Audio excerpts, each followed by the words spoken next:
Em 20 de agosto de 1989, a polícia do estado da Califórnia recebeu uma chamada vinda do 722 da North Drive Elm, isso em Beverly Hills.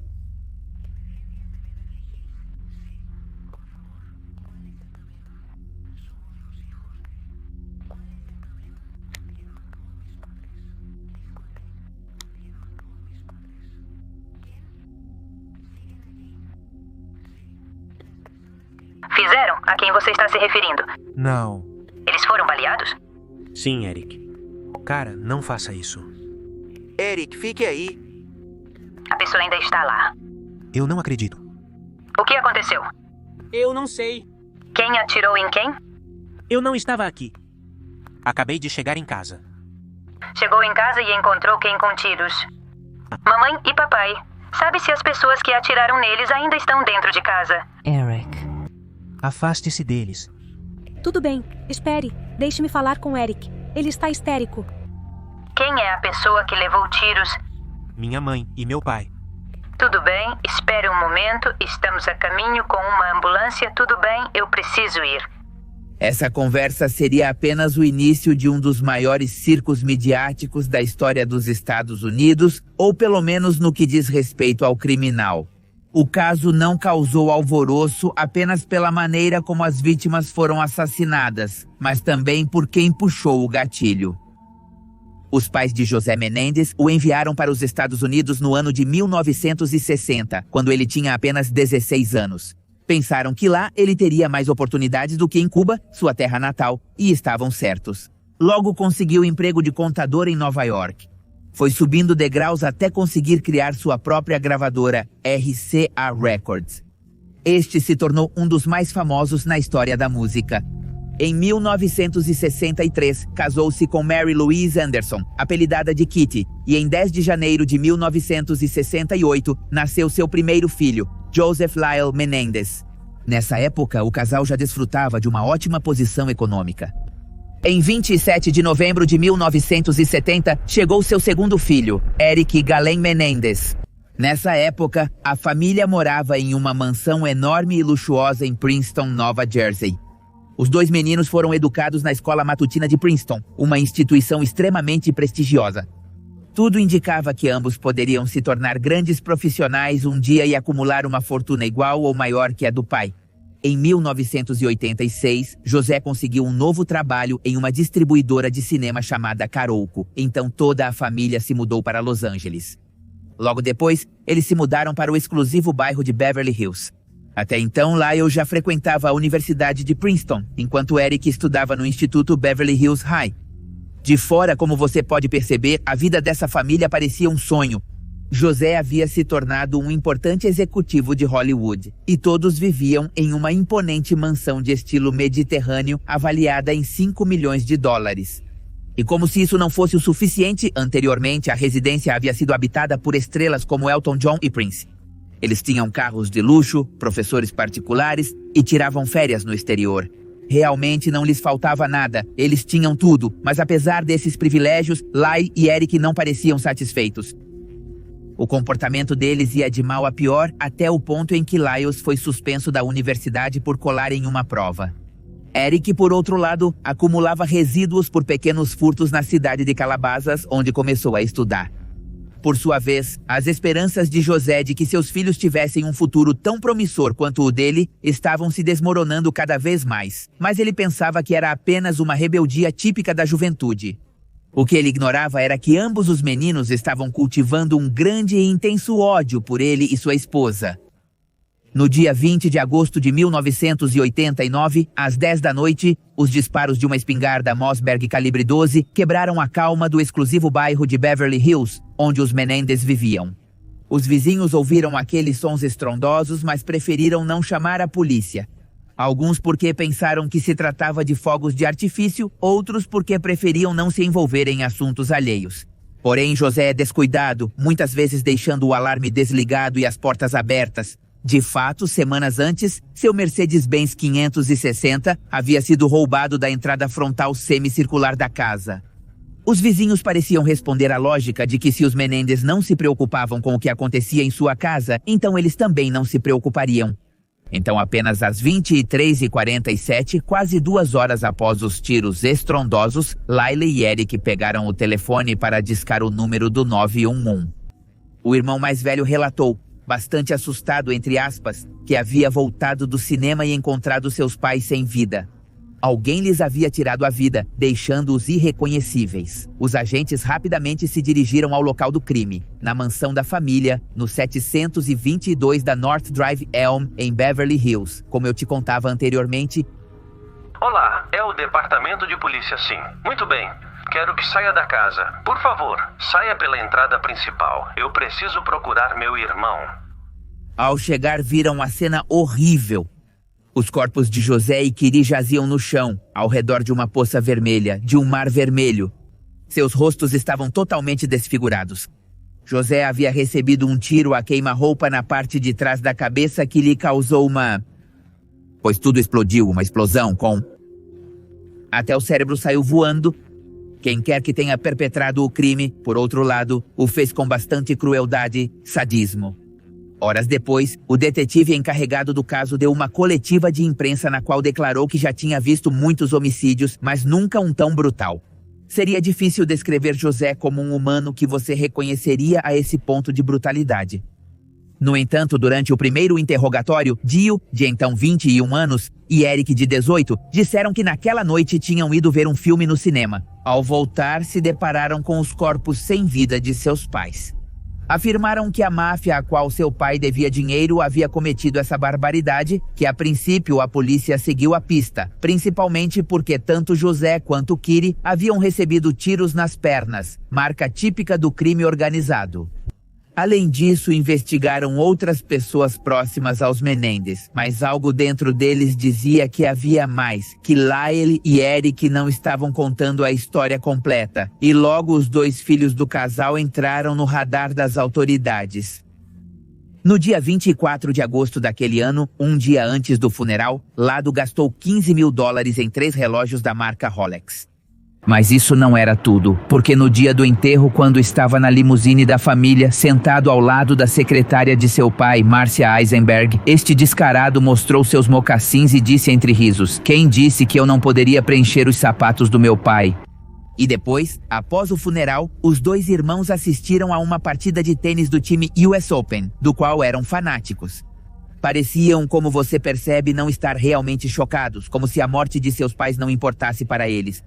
Assim, durante os meses seguintes, os 2 se dedicaram a esbanjar sua herança, gastando quase $1 milhão em luxos extravagantes. Deixaram a mansão na North Elm Drive e se hospedaram em uma série de hotéis ostentosos. Depois, mudaram-se para 2 apartamentos de luxo separados em Marina del Rey. Viajaram por Los Angeles no Mercedes-Benz SL conversível de sua falecida mãe. Além disso, enquanto se alimentavam de refeições caras, e até viajaram para o exterior, visitando o Caribe e Londres. E como se isso não fosse suficiente, obtiveram mais dinheiro do seguro de vida de seus pais. Lyle comprou um Porsche 911 e o Shock Spring Street Café, que é um restaurante de Buffalo Wings, em Princeton. Segundo ele, sua mãe sonhava em ter uma franquia de comidas saudáveis a bom preço, e ele estava realizando seus desejos. Apesar de ter voltado para a universidade, ele não frequentava as aulas. Ele passava seu tempo comprando imóveis em New Jersey para alugar e assim ganhar ainda mais dinheiro. Além disso, ele se dedicou a comprar roupas de luxo, indo às lojas com guarda-costas que contratou especificamente para isso, chegando a gastar cerca de $40 mil. E Eric, por sua vez, decidiu não frequentar a universidade onde planejava estudar e contratou um treinador de tênis em tempo integral, a quem pagaria $60 mil por ano. Ele queria perseguir seu sonho de se tornar um atleta profissional, então praticava 10 horas por dia.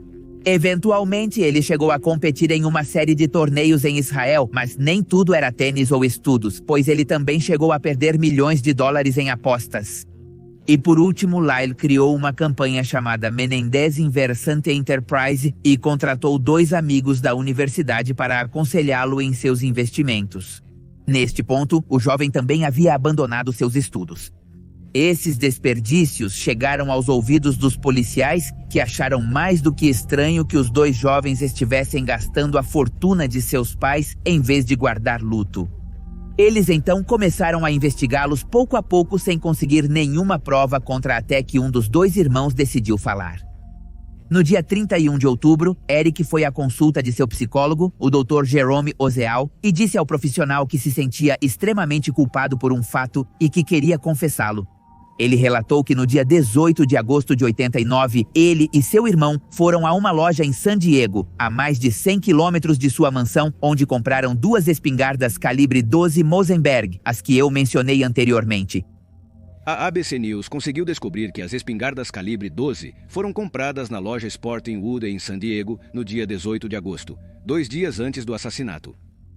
20 de agosto de 1900. Em 89, a família inteira saiu para pescar tubarões em um iate alugado chamado Motion Picture Marine. Ao cair da noite, Lyle e seu irmão saíram, enquanto José e Kitty se retiraram para o estúdio para assistir ao filme de James Bond. Eles assistiram ao filme A Espiã que Me Amou. E por volta das 10 da noite, os jovens retornaram para casa e entraram no quarto onde estavam seus pais. Armaram as espingardas sem desviar o olhar. José recebeu um tiro na nuca que lhe tirou a vida instantaneamente. Entrei no quarto enquanto atirava. Eu apenas comecei a atirar. Qual direção? Na minha frente. O que havia na sua frente? Meus pais. Você atirou na segunda figura ou na primeira figura? Eu não sei. Simplesmente entrei no quarto, comecei a atirar e não sei. Não pensei nessas coisas. Não pensei onde está isso, onde está aquilo. Simplesmente atirei. Kitty, alarmada, tentou fugir pelo corredor, mas foi atingida na perna por um tiro de espingarda. Em seguida, ela escorregou no próprio sangue e caiu. Enquanto jazia gemendo no chão, ela recebeu múltiplos impactos no braço direito, no peito, no quadril esquerdo e também na perna esquerda. Posteriormente, os irmãos recarregaram as armas e atiraram em seu rosto, deixando-a irreconhecível. No total, José recebeu 6 tiros e Kitty 10, uma verdadeira brutalidade. Lembro-me do meu pai caminhando para frente e lembro-me de atirar diretamente nele. O que aconteceu quando os tiros terminaram? Ouvi os sons da minha mãe. E qual foi a sua reação a esse barulho? Simplesmente corri para fora do quarto. O que você fez depois de recarregar? Atirei na minha mãe. Depois de tirar a vida de seus pais, os irmãos atiraram neles nos joelhos numa tentativa de fazer o crime parecer algo relacionado à máfia. Depois eles deixaram o local, jogaram suas espingardas em Mulholland Drive e voltaram para casa para limpar o sangue e trocar de roupa. Depois, compraram ingressos em um cinema local para assistir ao filme Licença para Matar, acreditando que poderiam usar o fato como um álibi. Apenas às 11h47 da noite, eles voltaram para casa e ligaram para a polícia, fingindo surpresa e angústia pela descoberta dos corpos de seus pais. Você estava chorando. Correto. E você chorava enquanto mentia. Exato. Disparamos muitas vezes e só podíamos ouvir o vidro. Coisas quebrando e o barulho dos tiros. Saía a fumaça das armas. Há 2 versões sobre o que ocorreu após a confissão de Eric. A primeira diz que o Dr. Ociel gravava suas consultas e que sua amante ouviu a daquela sessão. Foi direto à polícia para contar tudo sem esperar para falar com ele. O seguinte diz que Lyle, ao descobrir que seu irmão havia relatado a verdade sobre o ocorrido, apareceu no consultório do médico e o ameaçou de morte. Isso anulou a confidencialidade médico-paciente que impedia Ociel de mostrar a fita com a confissão à polícia, pois sua própria vida estava em risco. E em relação à primeira versão, também existe algo que parece confirmá-la, porque depois que o caso explodiu, a esposa de Ociel descobriu que ele tinha uma amante e eles tiveram que dar uma coletiva de imprensa onde ele negou que a mulher tivesse ouvido as fitas. Ela, por outro lado, afirmou que ouviu as gravações 4 meses antes de ir à polícia.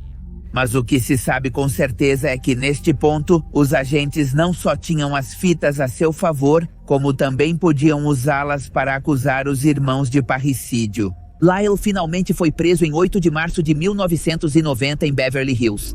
Eric, que estava jogando uma partida profissional de tênis em Israel, teve que voltar imediatamente para o país. E foi preso em 11 de março do mesmo ano. Em 8 de dezembro de 1992, um grande júri os acusou pelo crime de assassinato e assim começou o longo e midiático processo judicial. Hoje, aproximadamente à 1h20 da tarde, os detetives da polícia de Beverly Hills prenderam Joseph Lily Menendez, de 22 anos, pelos assassinatos de sua mãe e seu pai em agosto. Ele não ofereceu resistência e foi detido sem incidentes. Seu irmão Eric Galen Menendez, de 19 anos, também está sendo procurado pelo mesmo crime, mas tudo indica que ele está fora do país.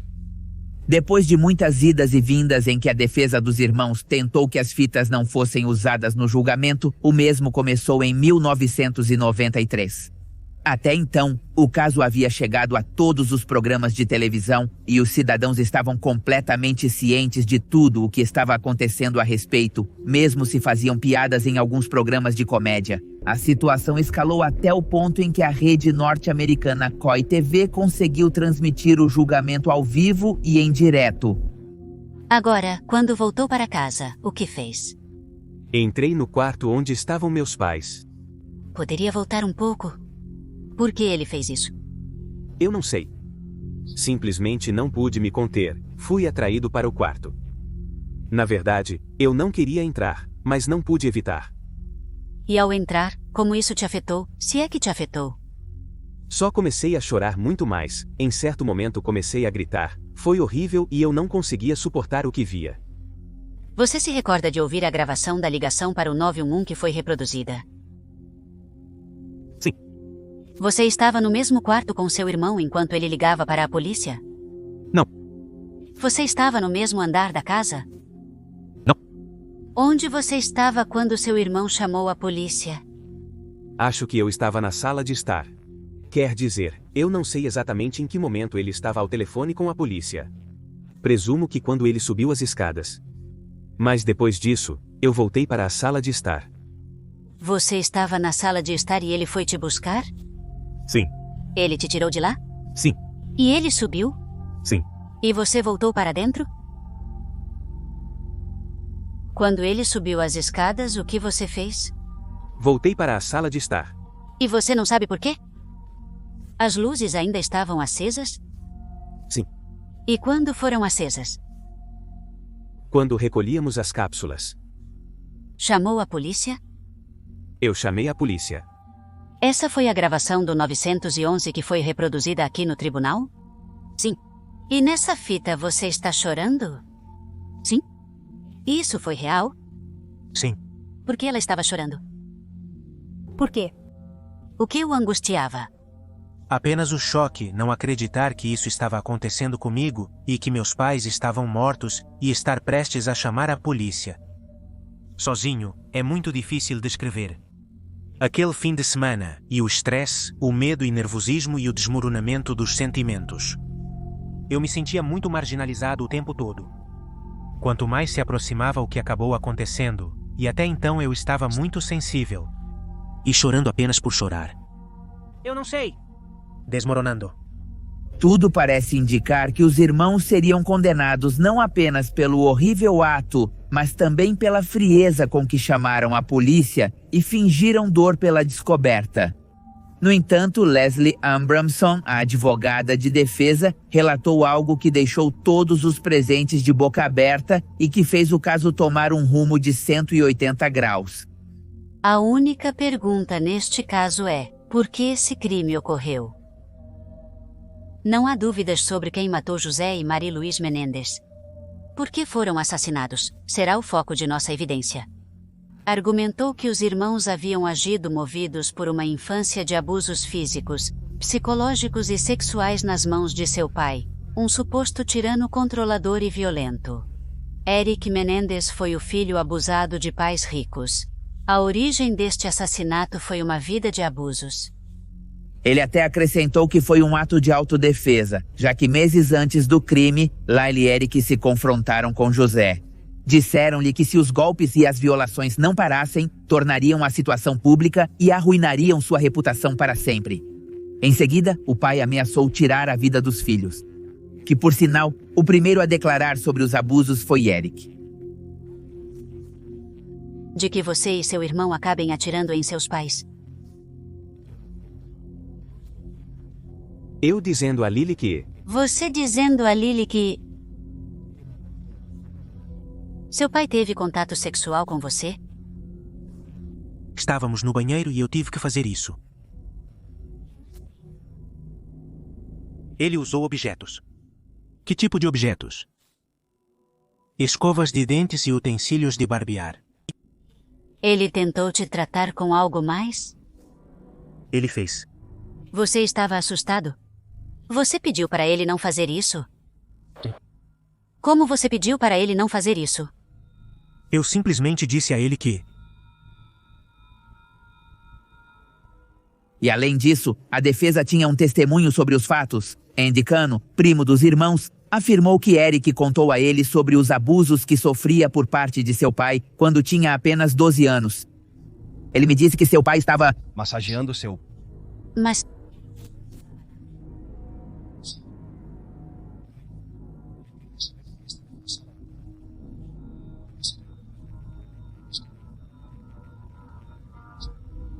Os promotores não acreditaram essa versão e retrataram Lyle e Eric como dois jovens privilegiados, narcisistas e mal educados que tiraram a vida de seus pais por ganância e libertinagem. Eles fizeram isso de forma fria e premeditada, pois compraram as armas dias antes e até foram ao cinema para ter um álibi. O motivo para cometer o parricídio era herdar a fortuna de seus pais, estimada em 14 milhões de dólares. Também indicaram que o testemunho de Andy carecia de veracidade. Ele se apresentou como se estivesse muito angustiado à polícia quando chegaram, certo? Não, é por isso que eu fui lá. Porque estávamos chorando. Eu estava angustiado. Quer dizer, para quando eu pude falar com o oficial um pouco depois, eu já não estava mais chorando. E eu não estava tentando fingir. Não estava tentando atuar nem nada do tipo. Eu apenas sentia o que sentia. Você queria se dar bem, não é? Realmente não estávamos pensando nesses termos. Não pensávamos. Basicamente, pensávamos que tínhamos atirado em nossos pais. Que isso era horrível e que simplesmente não podíamos dizer isso à polícia e que não queríamos ter que explicar porquê e contar tudo sobre minha família. E nenhum de nós dois queria. Estávamos firmes sobre isso. Sabíamos que eles poderiam descobrir isso com facilidade. Desconhecíamos como eles investigam esses casos e que poderiam descobrir rapidamente. Mas até que eles fizessem isso, não queríamos entregar informações. Durante aquele primeiro julgamento, o júri não conseguiu chegar a nenhuma conclusão, pois alguns acreditavam na confissão dos irmãos sobre os abusos, enquanto outros apoiavam a teoria da promotoria sobre a herança. Além disso, ao ser transmitido ao vivo, a nova revelação sobre o motivo polarizou a opinião pública, colocando muito mais pressão sobre as autoridades, e pouco depois o promotor de justiça de Los Angeles, Gil Garcetti, anunciou que um segundo julgamento seria realizado imediatamente, mas com menos publicidade. Assim, a opinião pública continuava muito dividida em relação à culpabilidade dos acusados, e isso não deveria afetar a decisão do próximo júri. Para conseguir isso, o juiz Stanley Weisberg recusou-se a permitir que as câmeras entrassem na sala do tribunal. Mas os depoimentos de Lyle Eric, de seu primo e seu amigo, não eram suficientes para provar que os irmãos haviam agido em legítima defesa. O juiz eliminou a possibilidade de decretar homicídio culposo com base nos supostos abusos, o que obrigou o júri a decidir entre apenas duas opções. Por um lado, eles poderiam condenar os acusados por assassinato, por outro, poderiam declará-los inocentes e libertá-los. Mas a realidade é que o júri não levou em consideração a denúncia de abuso exposta pela defesa, já havia decidido que eles deveriam ser condenados. E embora tenha rejeitado a pena capital porque nenhum dos irmãos tinha antecedentes criminais que implicavam o uso de violência, como te digo, o resto não podia ser alterado. Assim, no dia 17 de abril de 1996, os irmãos foram considerados culpados de assassinato em primeiro grau, condenados à prisão perpétua sem possibilidade de liberdade condicional. Eles pediram para serem transferidos para a mesma prisão, mas como haviam conspirado para cometer o crime, considerou-se que eles poderiam planejar uma fuga juntos. Finalmente, o pedido foi negado e os irmãos passaram os anos seguintes de suas vidas sem se verem novamente. Passaremos o resto de nossas vidas na prisão. Eles não nos colocaram na mesma prisão. Há uma grande probabilidade de que eu nunca mais o veja e isso seria algo muito, muito difícil de se viver. Mas eles não estavam completamente sozinhos, já que, como costuma acontecer com assassinos famosos, tinham dezenas de admiradoras. Em janeiro de 1997, Lyle se casou com Anna Erickson, uma ex-modelo com quem mantinha contato por correspondência. Meses depois, eles se separaram porque ela descobriu que Lyle estava escrevendo cartas para outra mulher. E no mesmo ano, Eric se casou através de uma cerimônia telefônica na prisão estadual de Folsom com Ruta Missakoman, enquanto a defesa dos irmãos continuava apelando a sua sentença. E então, para o 27 de fevereiro de 1998, o Tribunal de Apelações da Califórnia confirmou as condenações por assassinato e no 28 de maio do mesmo ano, a Suprema Corte da Califórnia votou a favor de manter as condenações de assassinato e a sentença de prisão perpétua sem liberdade condicional. Em junho de 1999, Eric casou-se novamente com Tammy, numa sala de espera da prisão, que, por sinal, seu bolo de casamento foi um cupcake e, segundo ela, foi uma noite maravilhosa até que tiveram que se despedir. Pouco depois, ele adotou Talia, a filha de Tammy, e ambas dirigiam 150 milhas todo fim de semana para visitar este criminoso. Em novembro de 2003, Lyle casou-se novamente, mas desta vez com Rebecca Sneed, uma advogada e editora de uma revista, em uma cerimônia na área de visitas da prisão de segurança máxima Mill Creek State Prison, que durante aquele mesmo período também veio à luz o testemunho do psiquiatra de Kitty. O homem relatou que a mulher estava extremamente nervosa nos meses anteriores ao assassinato, chegando a bloquear a porta do seu quarto à noite e mantendo um rifle no seu armário, temendo que seus filhos pudessem ser sociopatas. Em uma entrevista no ano de 2017 com a rede americana ABC News, Lyle falou sobre o relacionamento com sua mãe, disse que a amava e que ainda chorava por ela, mas que não a havia perdoado. Ressentia que a mulher não tivesse querido agir em relação ao abuso sexual que seu pai perpetuava contra ele e seu irmão. Se pudesse tomar consciência e voltar no tempo, teria ido à polícia e arriscado expor o que estava acontecendo. Em relação a Eric, ele disse que o vínculo entre eles era realmente forte e que estavam unidos também pela experiência comum do abuso. Ele também aproveitou para esclarecer como se sentiu quando descobriu que seu irmão havia contado toda a verdade ao seu psiquiatra e esclarecer que nunca o ressentiu pelo ocorrido. Eu queria que ele tivesse apenas conversado comigo. Você sabe, passar mais tempo com o padre e não ter acabado nas mãos do terapeuta dele. Embora os irmãos tivessem proibido de falar ao telefone, eles se comunicavam por meio de outros membros da família e com cartas, até jogavam xadrez enviando seus movimentos por escrito.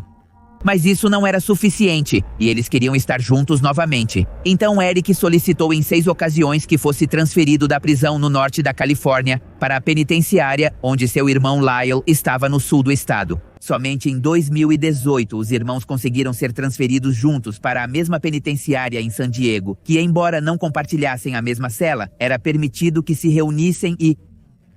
Desfiz-me em lágrimas. Foi um momento tranquilo e emocionante, quase inesperadamente. Então eu penso por mim mesmo. Pensei que seria apenas insensível. Foi simplesmente algo que eu não tinha certeza se algum dia aconteceria. Foi simplesmente um momento extraordinário. Mas o caso não terminou com os irmãos finalmente reunidos porque em 2023, 24 anos após o duplo homicídio, uma nova declaração o trouxe novamente para a mídia. Roy Rossello, ex-integrante da banda porto-riquenha Menudo, acusou seu empresário Edgardo e José Menendez de abusarem intimamente dele entre 83 e 84. Naquela época, ele tinha 14 anos e o grupo estava sob contrato com a RCA Records, onde José era um alto executivo. Visitava habitualmente a residência dos Menendez e lá ocorriam situações extremamente preocupantes.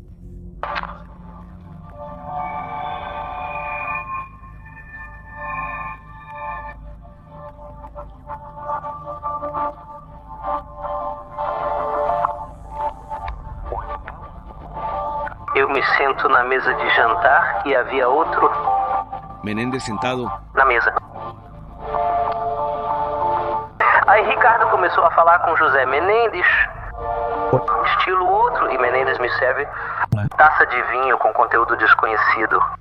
Não apenas os filhos de José se comportavam de maneira estranha, indicando que algo acontecia com ele, mas também Roy sofreu naquele mesmo dia uma situação de abuso. Ricardo também não gostava de bebidas alcoólicas no meio dos grupos. Drogas. Bebidas alcoólicas, vícios, nada disso existia. Porque Ricardo era contra todas essas coisas.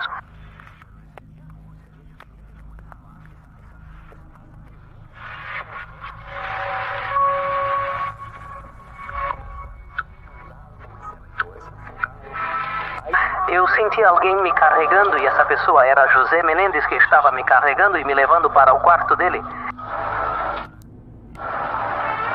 Eu estava paralisada, incapaz de reagir. Não sei o que ele colocou na minha bebida. Estava claro que o abuso não só tinha sido real, como também premeditado. Parecia ser que isso era algo habitual para José. Roy também se expressou sobre a culpa que sentia por não ter falado durante o processo judicial de Lyle e Eric, pois poderia ter fornecido dados importantes para a investigação. Quando eles mataram o pai, eu estava no Brasil e eu sabia que isso estava dentro de mim. Uma caixinha preta estava guardando isso dentro de mim, que em algum momento eu sabia que eu ia explodir e eu ia tirar para fora. Mas naquele momento, eu não estava preparado nem psicologicamente, nem mentalmente. Eu não estava preparado. E eu sinto muito porque, quem sabe, com o meu testemunho naquela época, eles não teriam passado pelo que estão passando hoje em dia. Ao testemunho de Rossello foi adicionada uma nova carta que um familiar dos Menendez descobriu enquanto revisava um antigo depósito. A mesma foi escrita por Eric para seu primo Andy Cano em dezembro de 88, 8 meses antes do crime. Nessa mensagem, Eric confessava: "Tenho tentado evitar o papai. Ainda está acontecendo. Andy, mas agora é pior para mim. Todas as noites fico pensando que ele poderia entrar no meu quarto. Estou com medo, ele está louco. Ele me advertiu 100 vezes para não contar a ninguém, especialmente para o Dyla." Embora Andy tenha falecido em 2003 devido a uma overdose involuntária, a carta ainda poderia ser usada como evidência, tanto a declaração de Rossello quanto aquele escrito de Eric, que levaram o advogado Cliff Garner a apresentar em maio de 2023 um recurso de habeas corpus.